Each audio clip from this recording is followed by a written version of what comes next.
And also in the East, Rwanda has become basically a country, a militarized country, which does the U.S., and Uganda does U.S. bidding in places like the Congo, pretty much to bring about this new scramble for Africa. So now we're engaged in the scramble for Africa, we're engaged in this neo-colonialist move, and I'll close with this, and we can kind of grapple a little bit more in the question and answer period. But we also have this similar kind of neo-colonialist move in this country. So we have black mayors all over the place, we even have a black president here, and the struggle is intensifying on the African masses. I looked at the group of people that Obama had around him when he was supposedly dealing with Ferguson, and right next door to him was the chief of police from Philadelphia, Ramsey, and that guy, when he first came in, you had about 6 Africans killed on the street of Philly. The mayor's an African in Philadelphia, and he was doing the same kind of policing that was done in New York, harassing people on the street, patting them down, and that sort of thing. So I think my time is up, and we can move forward to a question. All right, Dr. Holmes, everybody, thank you very much. Next up, we have Anna Edwards, president of the Virginia Friends of Mali, and she will be discussing the crisis in Mali. Anna? All right, Anna Edwards, everybody.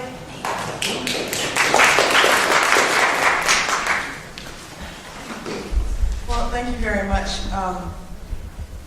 Dr. Holmes gave you a little bit of a segue into some of the reasons why Mali is in crisis, both sort of larger historical context, but also what they're going through. So what I was going to talk about is the continuing crisis in Mali.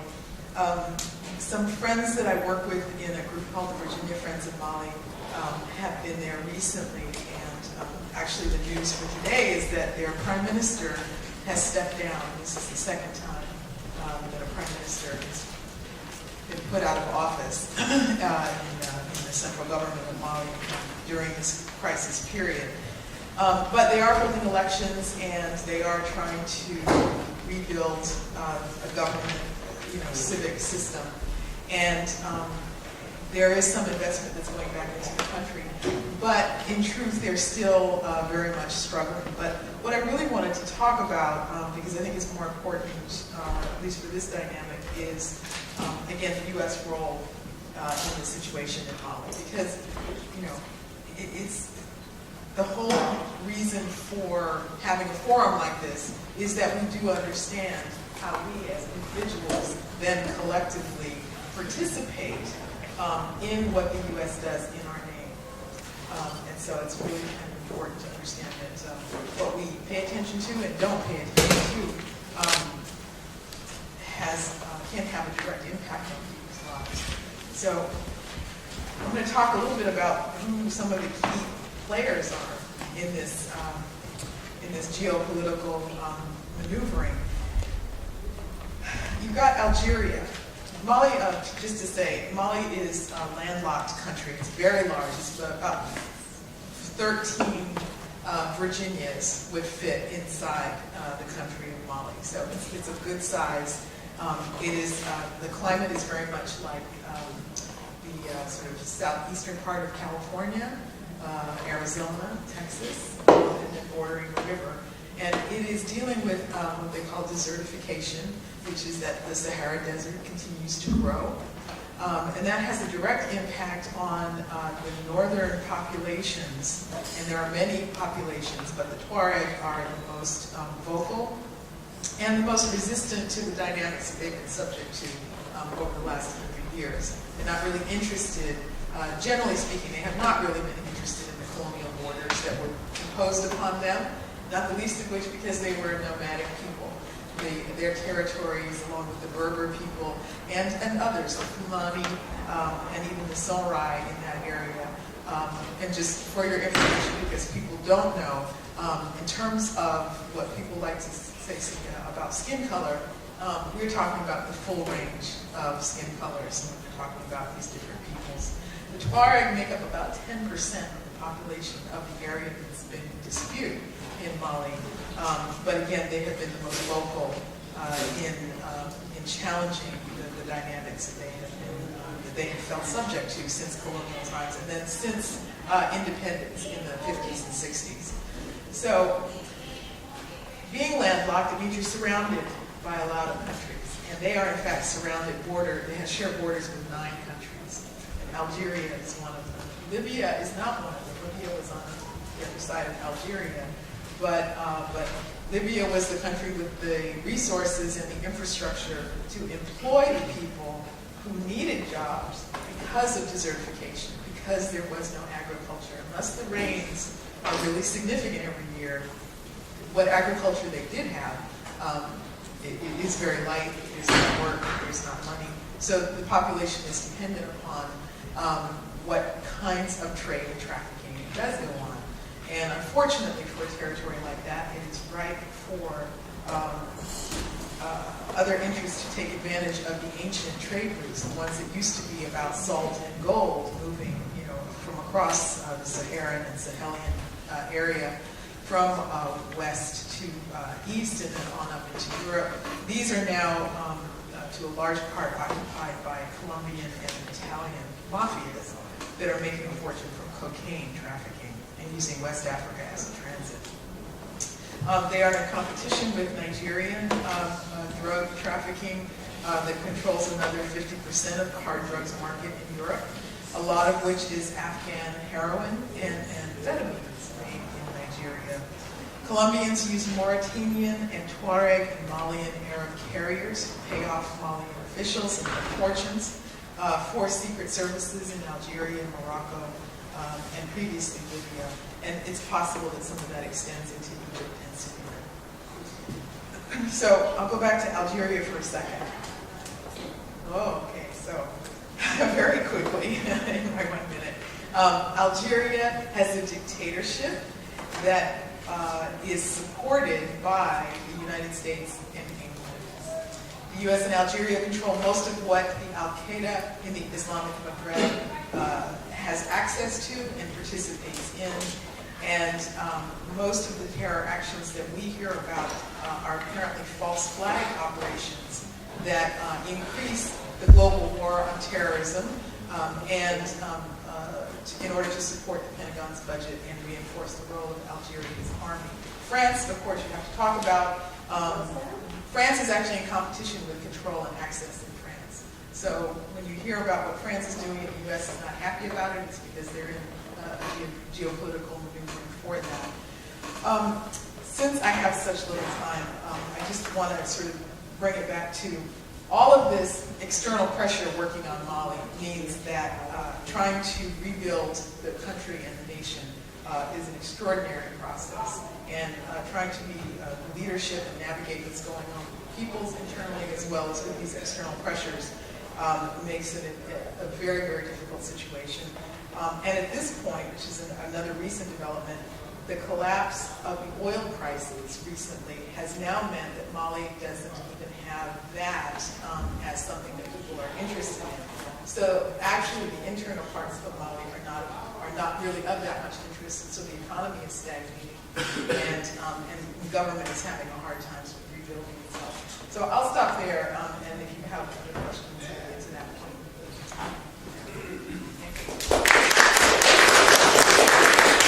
Excellent. That was great. All right, next up we have Lee Robinson, President of the African Awareness Association. Unfortunately, I only have the program in Spanish right now, so I don't know what the original title of your presentation was that you wanted. So he'll have to introduce himself. Everybody, Mr. Lee Robinson. I forgot how to read for a second. Thank you. Really, from the beginning, when I made a commitment to be a part of this program, the topic was U.S. relations, and U.S. and Cuban relations. I made an error or submit another topic because I didn't see that prior before the program was produced. And I suggested maybe U.S., I suggested maybe Cuba after the revolution. So in terms of the original thoughts, based upon respecting the wishes of the organizers of the program, we're just going to stick to the original title or theme, that I'm going to attempt to address, which would be U.S. and Cuban relations. And I'm not quite sure how I want to address this, because there are so many things we can talk about. We're in the subject, we're in the theme. And I don't want to give you no kind of historical presentation, because I don't think it will really suit the essence of what we're trying to do right here within 5 minutes. So what I'm going to do right now is just make a few comments within the context of that theme when I think about the U.S.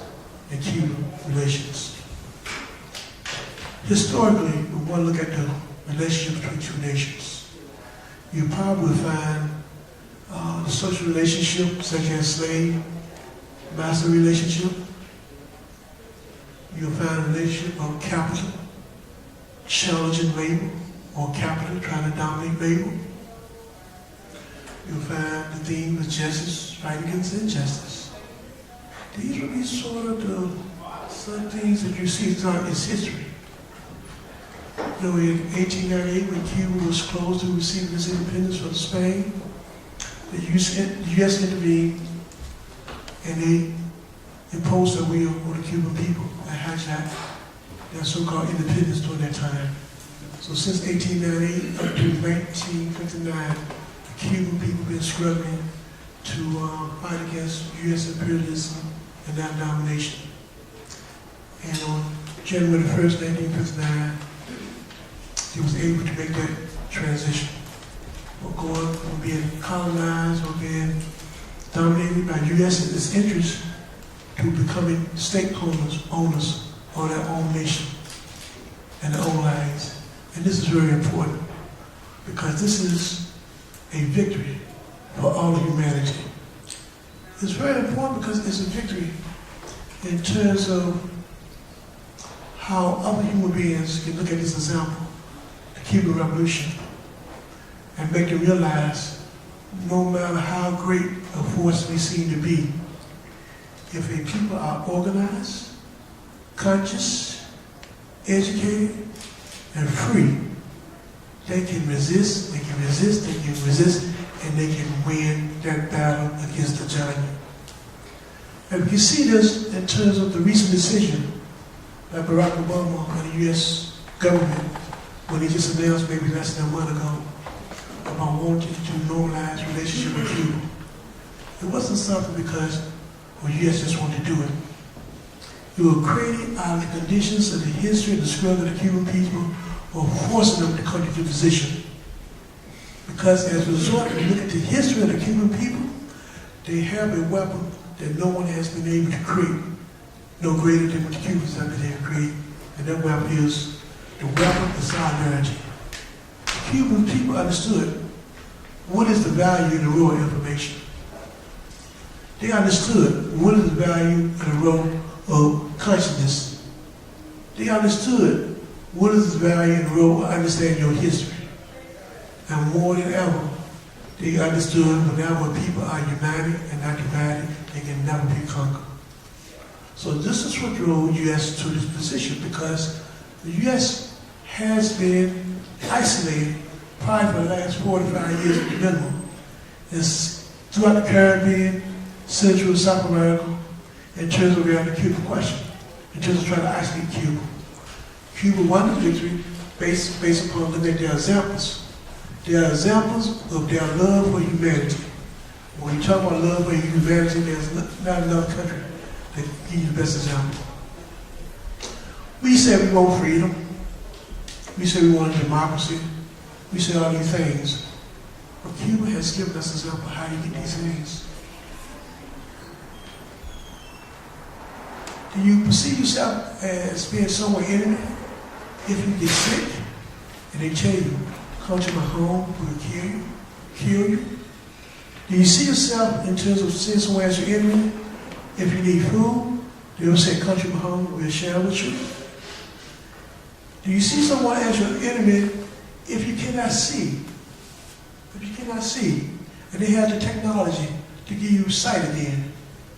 These are just some of the examples of what made Cuba and the Cuban people and the Cuban Revolution so special. And what it does is that it creates a problem for U.S. imperialism.